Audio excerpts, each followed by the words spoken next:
প্রধান উপদেষ্টা জাতির উদ্দেশ্যে ভাষণে নির্বাচনের রূপরেখা না দেয়ায় আশাহত হয়েছেন বিএনপির মহাসচিব মির্জা ফখরুল ইসলাম আলমগীর।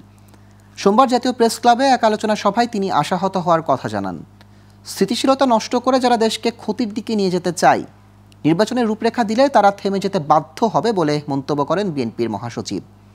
ভোট দিলে অর্ধেক সমস্যার সমাধান হয়ে যাবে বলে উল্লেখ করেন তিনি। বিস্তারিত আওলাদ বাবলুর প্রতিবেদনে। মজলুম জননেতা মৌলানা আব্দুল হামিদ খান ভাসানীর ৪৮তম মৃত্যুবার্ষিকী উপলক্ষে দুপুরে জাতীয় প্রেস ক্লাবে আলোচনা সভায় প্রধান অতিথি ছিলেন বিএনপির মহাসচিব মির্জা ফখরুল।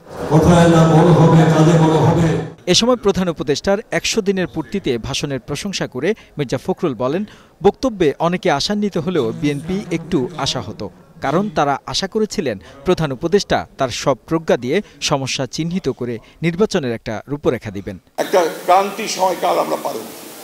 কালকে আমাদের প্রধান উপদেষ্টা মহোদয় একটা ১০০ দিনের পূর্তির বক্তব্য রেখেছেন, ভালো হয়েছে, অনেকেই আশান্বিত হয়েছে, আমি একটু আশাহত হয়েছি।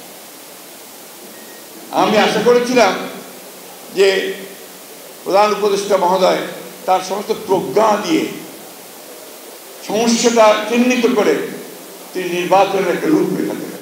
আজ যারা দেশের স্থিতিশীলতা নষ্ট করে ক্ষতি করতে চাচ্ছে, দেশকে সংঘাতের দিকে নিয়ে যেতে চায়, নির্বাচনের একটা রূপরেখা দিলে তারা পিছিয়ে যেতে বাধ্য হবে বলেও মন্তব্য করেন বিএনপির মহাসচিব। নির্বাচন দিলে আমার অর্ধেক সমস্যার সমাধান হয়ে যায়। বিএনপি ক্ষমতায় যাক না যাক, দ্যাট ইজ ইমম্যাটেরিয়াল।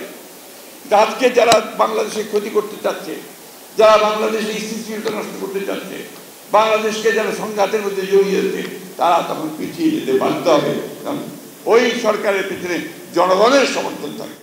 ফখরুল বলেন, জিনিসপত্রের দামে কেউ শান্তিতে নেই, তবুও মানুষ মেনে নিচ্ছে, কারণ একটা সুন্দর নির্বাচনের প্রত্যাশা।